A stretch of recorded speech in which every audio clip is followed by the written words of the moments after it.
Bismillahirrahmanirrahim. Assalamualaikum warahmatullahi wabarakatuh. Waalaikumsalam warahmatullahi wabarakatuh. Hamdan thayyiban mubarakan fi, asyhadu an la ilaha illallah wa asyhadu anna Muhammadan abduhu wa rasuluh. Qala Allah Ta'ala fil Qur'anil Karim, a'udzu billahi minasyaitonir rajim.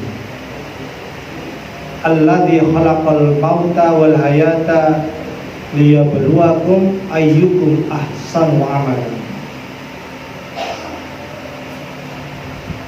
Jamaah pengajian pimpinan cabang Muhammadiyah Kota yang pada malam hari ini dilaksanakan di Panti Asuhan Muhammadiyah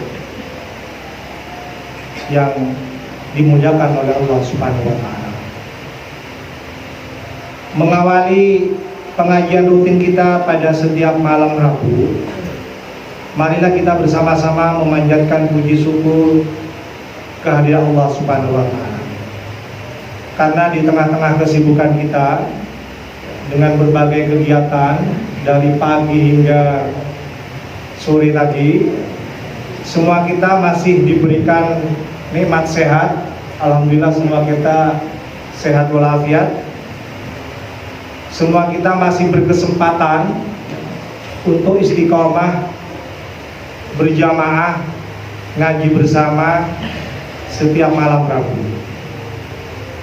Semua kita yang hadir pada petang ini tentunya berharap apa yang kita lakukan secara rutin, secara istiqomah ini bisa membantu kita untuk benar-benar menjadi seorang muslim yang berkualitas sesuai dengan tema kita pada petang ini. Sholawat serta salam marilah kita bersama-sama juga haturkan kepada Nabi Muhammad SAW bersama keluarganya, para sahabatnya, dan tentunya umatnya yang tetap istiqomah di jalan iman dan takwa kepada Allah Subhanahu wa Ta'ala. Jamaah pengajian pimpinan cabang Muhammadiyah Kota yang berbahagia,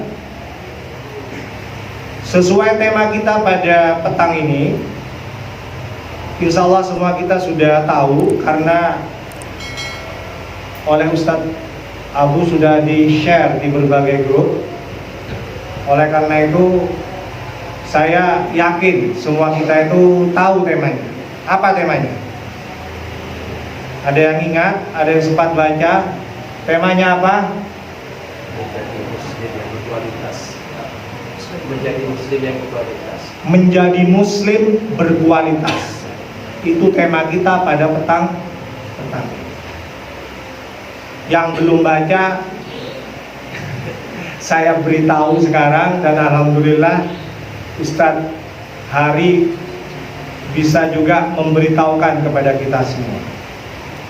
Saya ulangi sekali lagi, tema kita pada petang ini adalah menjadi muslim berkualitas. Pertanyaan pertama, mengapa judulnya menjadi muslim berkualitas, bukan menjadi Islam berkualitas? Ayo, siapa yang bisa bantu menjawab? Saya pengennya interaktif ya. Tidak monolog saya, supaya kita sama-sama ngaji gitu. Kenapa judulnya menjadi muslim berkualitas, bukan Islam berkualitas? Kenapa? Kalau muslim mengabdi kepada orangnya, dari Islam kepada Ya, sekian persen benar, sekian persen masih salah. Ada yang lain silakan. Ada yang berpendapat? Gimana? Islam sudah berkualitas, kalau muslimnya belum tentu berkualitas. 100. Ini jawaban yang paling betul. Jadi kenapa judulnya menjadi muslim berkualitas, bukan Islam berkualitas? Karena kalau Islam pasti berkualitas. Islam pasti berkualitas. Kenapa Ustaz? Karena Islam itu bersumber kebenarannya dari dari Allah. Tidak mungkin Allah itu ya, memberikan sesuatu yang kurang, yang tidak berkualitas. Tidak mungkin. Makanya dalam ayat itu dikatakan al-haqqu mir rabbik fala takunanna minal mumtari. Kebenaran itu dari Tuhanmu. Segala sesuatu yang bersumber dari Allah ya, tidak ada yang kurang. Semuanya pasti sempurna, semuanya pasti berkualitas. Makanya fala takunanna minal mumtari. Makanya jangan sampai kita meragukan kualitas apa yang datang dari Allah. Itu yang. Kemudian yang kedua, kalau Muslim Abu tadi itu mengacu kepada orang yang memeluk agama Islam. Seorang Muslim walaupun dia sudah berusaha untuk mengamalkan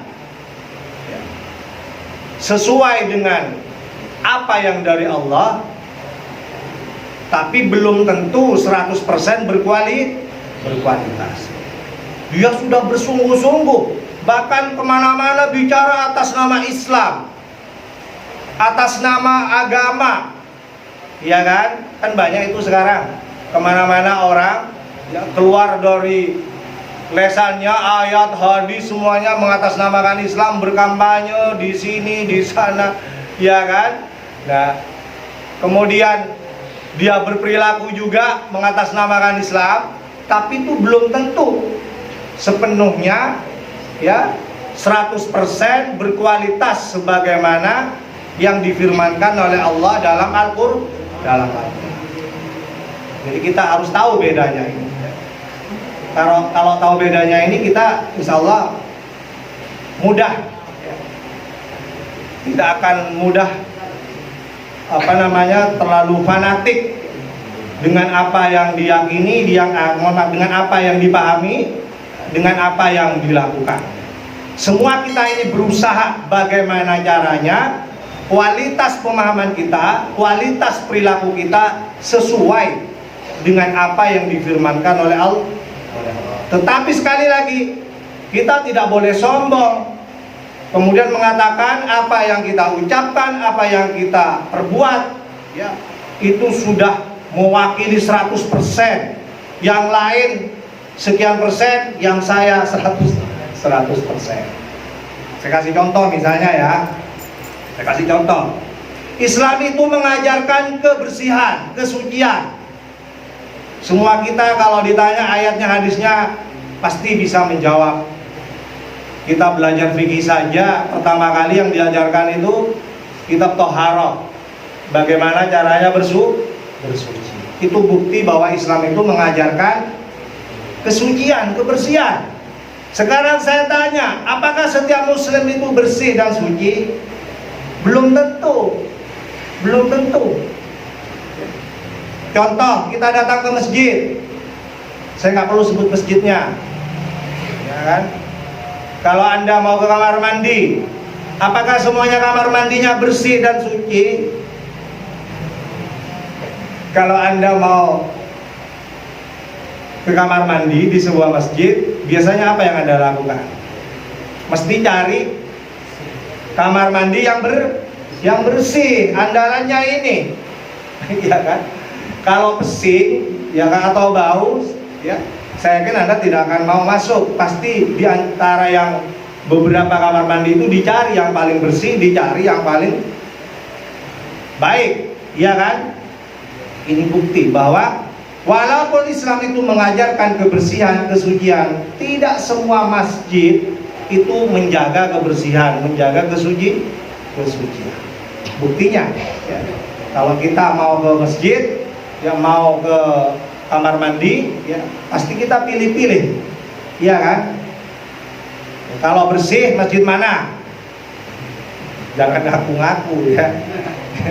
Ada yang ngaku-ngaku kalau bersih masjid Muhammadiyah gitu kan, belum tentu juga. Ya, ini juga saran ya bagi teman-teman yang diberikan kepercayaan mengelola masjid Muhammadiyah. Jadi pertahankan kualitas kebersihannya, kualitas kesuciannya. Kenapa? Karena Islam mengajarkan kebersihan kesucian. Kalau kotor, masjid mana? Gak usah dijawab, ya kalau dijawab bahaya. Baik, itu contoh yang pertama. Kemudian yang kedua, contoh yang kedua, Islam mengajarkan perdamaian. Gak usah ditanya ayatnya, semua kita pasti hafal. Mengajarkan kasih sayang, ya kan? Di mana-mana kita selalu mengatakan begitu. Ayatnya dibacakan, a'udzubillahi minasyaitonirrajim. Wa ma arsalnaka illa rahmatan lil alamin. Tidaklah kami utus engkau ya Muhammad illa rahmatan lil alamin, kecuali menjadi rahmat bagi semesta alam. Jadi kita ini seorang muslim sejatinya itu menjadi rahmat, menebarkan kasih sayang kepada seluruh alam. Pertanyaannya, apakah semua muslim seperti itu? Belum tentu. Belum tentu. Bahkan ada juga, walaupun ini mungkin jadi diskusi ya, ada juga muslim itu yang kemudian dalam pemahamannya, ya kan, misalnya menebarkan teror misalnya, ya kan, ya, sehingga dia sering apa-apa curiga kepada orang lain yang berbeda pemahamannya, yang berbeda mazhabnya, ya kan, sehingga dia tidak lagi menjadi rahmatan lil alamin. Ini muslim, Islamnya rahmatan lil alamin, muslimnya belum tentu. Makanya kita harus menjawab pertanyaan-pertanyaan mereka yang menuduh Islam itu ya, menebarkan teror. Karena sebenarnya Islam itu adalah rahmatan lil alamin.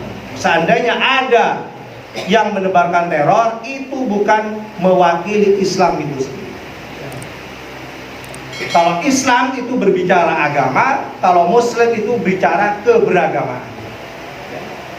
Jadi kalau bicara keberagamaan berarti kita bicara pemahamannya, bicara perilaku.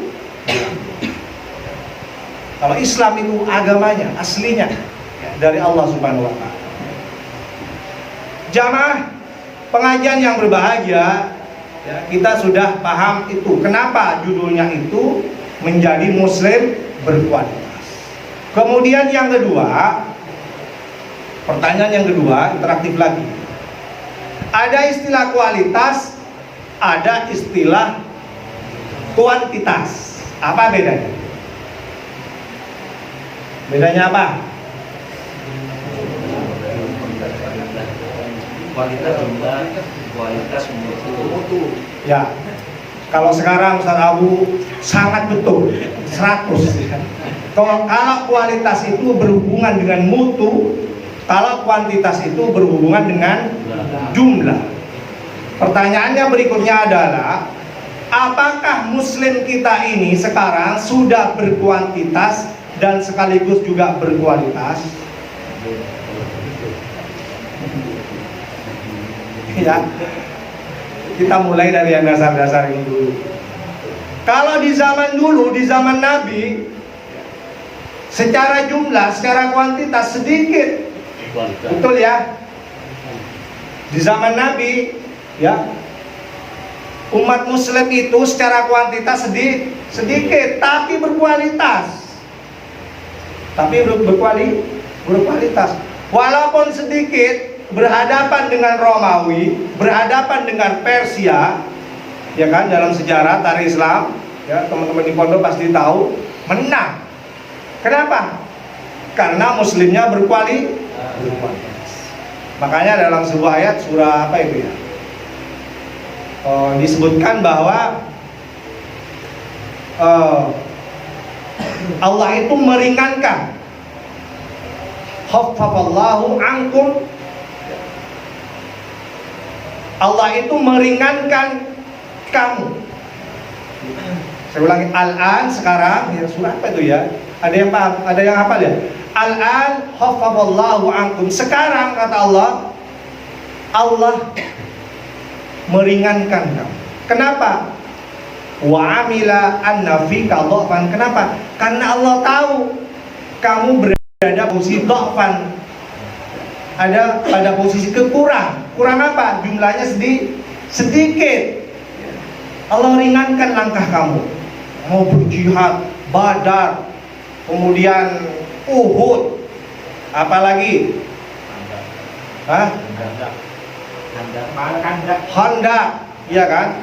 Diringankan oleh Allah langkahnya, karena tahu, Allah itu tahu. Wa alima anna fika dhafan. Kenapa? Karena Allah tahu kelemahanmu itu sedikit. Fa iyyakum minkum mi'atun sabiratun yaghlibuna mi'atain. Walaupun sedikit, kata Allah, walaupun sedikit, jumlah 100 di antara kamu, mi'atun sabiratun, tapi dia punya kesabaran yang luar biasa, yaghlibuna mi'ataini, bisa mengalahkan mi'ataini, 200. Jadi Muslim berkualitas di zaman Nabi itu 1 banding 2, 1 bisa mengalahkan 2 orang. Walaupun jumlahnya 100, dalam ayat ini disebutkan sanggup mengalahkan 200. Kenapa Ustaz? Karena berkualitas. Wa iyyakum minkum alfun yaghlibuna alfain. Bahkan seandainya jumlahmu itu alfun itu berapa? 1000, yaghlibuna alfain, sanggup mengalahkan 2000. Ini gambaran kualitas Muslim di zaman Nabi. Jadi walaupun jumlahnya sedikit, tapi bisa mengalahkan yang banyak. Sekarang bandingkan dengan kualitas Muslim sekarang, ya kan? Sedikit apa banyak? Banyak. Umat Muslim sekarang itu banyak. Coba searching di Google ya, berapa jumlahnya, berapa miliar, ya kan? Tapi di akhir zaman ini Rasulullah itu sudah memprediksi. Jadi berapa abad Rasulullah sudah memberikan prediksi bahwa di akhir zaman nanti umatku itu yang akan diserbu, akan dibinasakan oleh musuh-musuhnya. Seperti kita melihat ada orang yang lapar ya, berlomba-lomba ingin menyantap makanan dalam satu piring. Coba kalau banyak orang lapar ya, kemudian kita undang berkumpul, makanannya sedikit, lihat bagaimana semangatnya mereka untuk menyantap makanan itu terjadi di zaman sekarang ini, ya. Nah, sahabat bertanya, itu apa karena kami itu sedikit pada zaman itu ya Rasul? Tidak. Di zaman itu justru kamu paling banyak, jumlahnya paling banyak, tetapi seperti buih di lautan. Buih di lautan itu banyak kelihatan, ya kan? Tapi dia mudah diombang-ambing, mudah dipermainkan, mudah ditipu, ya kan? Kenapa? Karena pada waktu itu ya, rasa takut di musuhmu itu dicabut oleh Allah, sedangkan umat Islam yang banyak itu sedang mengidap yang namanya penyakit wahan. Wahan itu adalah hubbud dunya wa karahiyatul maut. Kenapa jumlah yang banyak, kuantitas yang banyak di zaman ini ya, tidak menunjukkan kualitas yang sama seperti di zaman Nabi? Kenapa? Karena umat di zaman ini sudah mengidap penyakit yang namanya wahan, cinta dunia dan takut mati. Sementara musuh-musuh kita itu dicabut semua rasa takutnya. Makanya sekarang kita itu mau diapakan saja kita nggak bisa ngapa-ngapain. Difitnah, ya kan? Dikibuli tiap 5 tahun. Milih saya, tetap dipilih terus, ya kan? Sebentar lagi tahun 2024 siap-siap lagi kita memilih mereka juga. Gitu, sampai kapan kita ini kuantitasnya banyak tapi kita tidak bisa mengatur negeri kita sendiri? Ini gambaran tegas sudah diprediksi oleh Rasulullah di zaman itu dan terjadi di zaman itu. Jamaah pengajian yang berbahagia, saya tidak akan lanjutkan ini fenomena ini, silakan dipikir-pikir sendiri ya. Tugas kita semua menjelaskan ini semua ya, supaya umat Islam itu sadar bahwa kuantitasnya itu tidak berbanding lurus dengan kualitas. Jamaah yang berbahagia. Nah, berikutnya sekarang dikatakan muslim yang berkualitas seperti apa, Ustaz? Apakah yang bajunya bagus, yang penampilannya bagus, yang makannya bergizi, ya kan? Apakah yang rumahnya besar, megah misalnya, ya kan? Coba kita, kalau kita berpakaian itu pasti ngambil yang branded. Branded itu apa ya? Yang bermerek, ya kan? Untuk menunjukkan kualitas kita menggunakan baju yang bermerek. Makan juga begitu. Berasnya harus beras apa? Hah? Berasmu. Berasmu itu punya Pak Mardi itu. Harus beras apa? Enggak mau kalau beras-beras bulog, Ustaz. Itu enggak berkualitas makanya ya. Pakai beras apa ayo? Berasmu. Berasmu. Ya kan? Kita pilih loh. Lepas yang bilang promosi. Coba makan saja kita pilih-pilih. Mau makan saja kita pilih-pilih. Biasanya di mana kalau makan yang baik, yang berkualitas di sini? Hah? Di mana? Jamu. Ayam Madura, ayam kampung. Melita, Ustaz. Ah, ya kan, itu yang nama-nama muda itu Melita itu. Jafain, Ustaz. Ya kan? Pasti kita memilih makanan kita berkualitas. Pilih juga tempatnya yang berkualitas. Sama, kita kalau ingin jadi muslim ya harus juga menjadi muslim yang berkualitas. Seorang muslim itu berkualitas manakala aktivitasnya, baik aktivitas ukhrawi maupun aktivitas duniawinya juga harus berkualitas.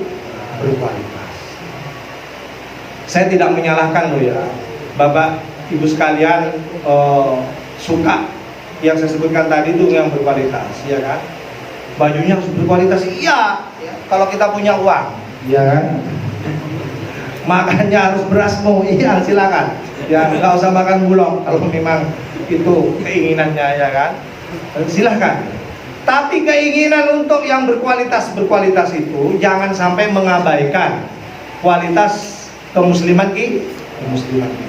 Sebagai seorang muslim, kegiatan kita juga harus berkualitas.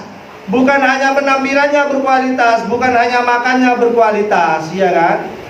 Kita sebagai pribadi muslim juga harus berkualitas. Paling tidak ada dua kegiatan yang hubungannya dengan ukhrawi, dengan masalah ibadah itu harus berkualitas. Kegiatan kita sebagai muslim yang hubungannya dengan duniawi juga harus berkualitas.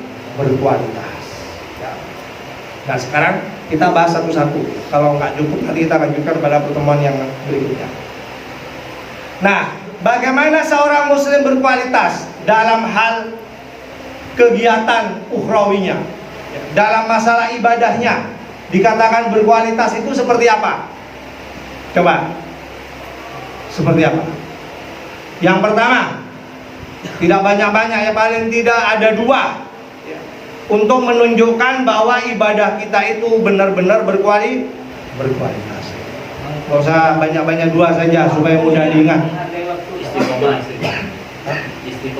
Istiqomah. Waktu tadi betul ya? Waktu istiqomah. Baik. Yang pertama,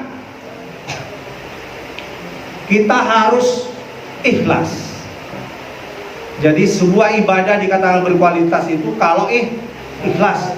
Itu hubungannya dengan ibadah dari bagian dalamnya. Ya kan, ibadah itu kan ada bagian dalamnya, bagian batinnya, niatnya, Kemudian ada bagian luarnya, bagian dohirnya. Nah, batinnya, niatnya harus ikhlas.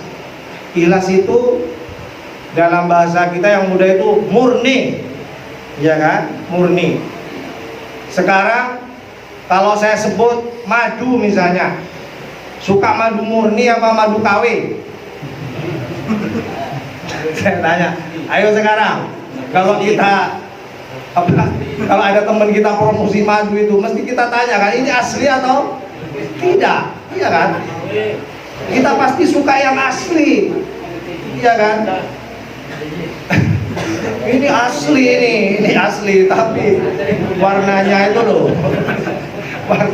loh, ya, warnanya kayak bisa dipahami ya. Kalau warnanya yang asli dengan yang tidak asli itu, kemudian kekentalannya itu kan yang paham mesti tahu. Madu asli bahaya, Ustaz. Madu asli bahaya. Sama. Ibadah juga begitu. Ibadah kalau murni karena Allah itu lebih berkualitas daripada ibadah yang tidak murni karena Allah. Misalnya karena yang lain. Itu madu, susu. Suka susu murni apa susu KW? Oh, asli. Asli. Suka yang asli. Kalau abu asli, Ustaz. Ya. Kalau abu pasti asli. Asli Pak Abu. Tanya ke Pak Abu ya, asli. Nah, ini contoh yang paling dekat dalam kehidupan kita, bahwa kita itu mengatakan berkualitas itu kalau asli. Sama juga ya. Ibadah itu asli, berkualitas kalau itu niatnya ikhlas. Makanya dalam sebuah ayat surah Al-Bayyinah masalahnya. Gimana bunyinya, Ustaz? A'udzubillahi minasyaitonirrajim. Bunyinya surah Al-Bayyinah. Terus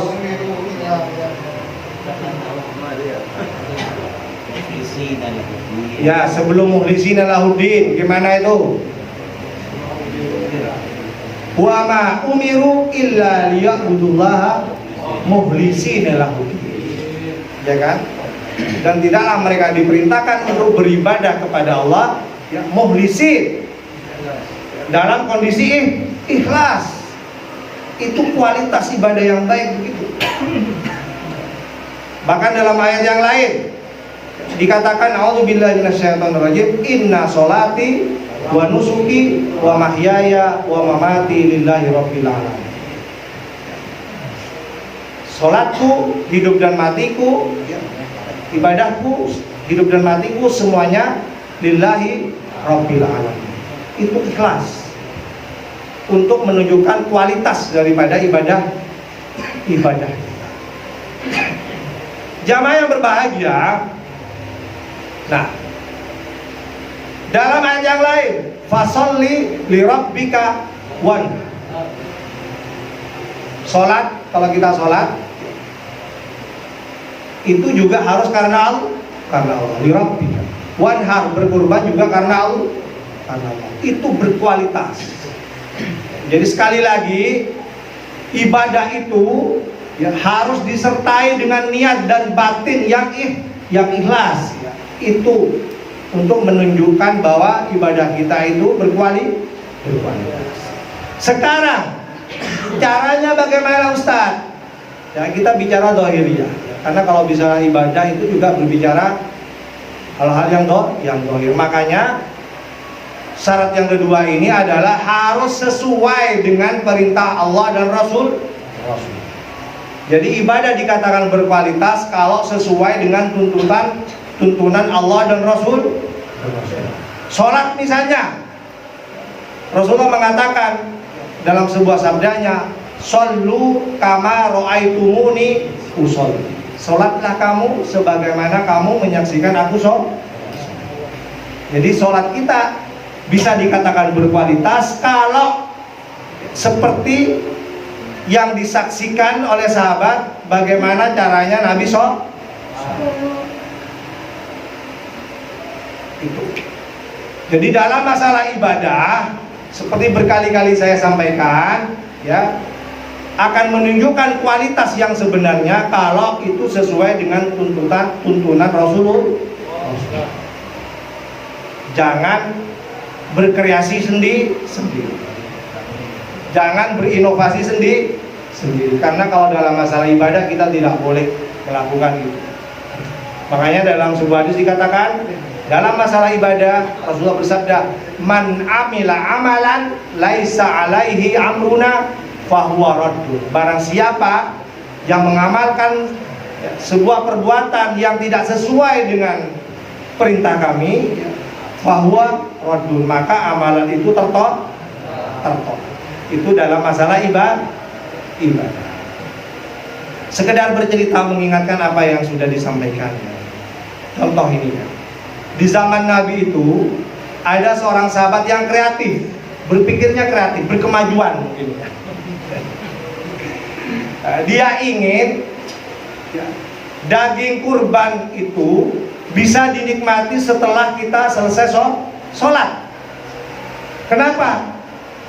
Karena kita sebelum berangkat sholat itu sunnahnya tidak boleh makan.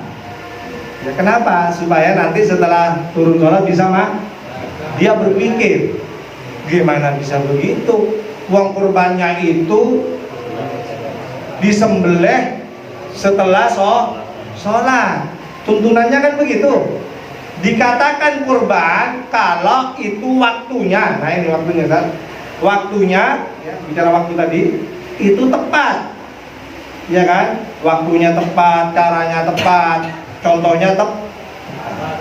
Jadi kurban yang benar itu waktunya setelah sholat. Tapi kan kalau berpikir kreatif seperti sahabat ini, coba dipikir-pikir, benar juga.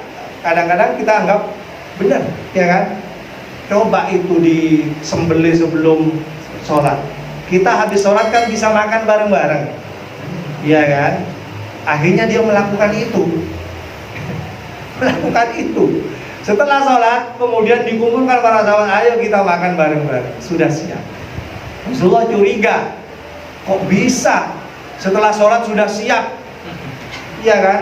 Ditanya, kapan kamu ini menyembelih kambingmu ini? Ya Rasulullah, tadi sebelum sholat kami sudah siapkan, sudah disembelih, sudah disiapkan, sudah dimasak, supaya kami setelah sholat bisa bareng-bareng berjamaah. Ditegur oleh Rasulullah. Kemudian Rasulullah mengatakan, syatuka syatulahmin, kurbanmu itu syatulahmin. Apa? Syatulahmin, hanya daging kambing biasa, tidak termasuk kurban. Jadi kalau dalam masalah ibadah, betul kata Ustaz tadi, waktunya, tata caranya harus menunggu dulu. Ada contohnya, ada perintah dari Rasulullah. Itu baru berkualitas. Jangan seperti sahabat tadi, pengennya berkualitas, berpikir kreatif, ternyata justru tidak berkualitas. Iya kan? Sama, kita juga jangan ikut-ikutan berpikir kreatif. Walaupun sholat subuh sudah ditetapkan 2 rakaat, ya kan? Jangan kemudian dibuat kreasi baru, ditambah, ya kan? Supaya lebih banyak berhubungan dengan Allah. Misalnya dia mengatakan, waduh, kita capek-capek sudah mempersiapkan diri jam 3 malam, sudah bersiap-siap sholat. Emang kalau cuma 2 rakaat, saya tambah saja supaya lebih lama bermesraan dengan Allah Subhanahu wa taala. Mungkin ada yang berpikiran kreatif seperti itu. Tapi jangan dilakukan. Ini masalah ibadah. Justru ini tidak menunjukkan kualitas. Kenapa? Karena ini tidak sesuai dengan perintah dan ajaran dan contoh dari Rasulullah. Jamaah yang berbahagia, ini syarat sebuah ibadah dikatakan berkualitas. Sebuah aktivitas kita yang berhubungan dengan masalah ibadah itu harus memenuhi 2 syarat ini. Keikhlasan, kemudian yang kedua adalah sesuai dengan tuntunan Allah dan Rasul. baru dikatakan dia menjadi muslim yang berkualitas. Kemudian berikutnya, tidak perlu saya lanjutkan bagaimana kegiatan seorang muslim bisa berkualitas dalam bidang duniawinya, dunianya. Biarlah nanti akan kita lanjutkan pada kesempatan yang akan datang. Jangan disampaikan semua, Ustaz ya. Kalau disampaikan semua, saya nggak bisa datang lagi ke sini. Tuntas. Iya, itu tipsnya Ustadz ya. Ustadz itu supaya diundang lagi itu tidak banyak diberikan, dikasih sedikit-sedikit supaya nanti diundang lagi. Tapi itu gurau Ustadz. Tapi jujur, saya kesini baru 1 kali loh. Seumur hidup saya di Muhammadiyah, seumur hidup saya di Sumur, ini pertama kali saya di sini. Terima kasih yang kepada Ustadz Abu yang menentukan tempat pengajian saya malam hari ini di. Kita akan lanjutkan pada kesempatan yang lain. Tidak banyak yang saya sampaikan, tapi insya Allah mudah dipahami dan langsung kita praktekkan mulai hari ini supaya kita ini benar-benar menjadi muslim yang berkualitas. Baiklah, saya akhiri. Assalamualaikum warahmatullahi wabarakatuh.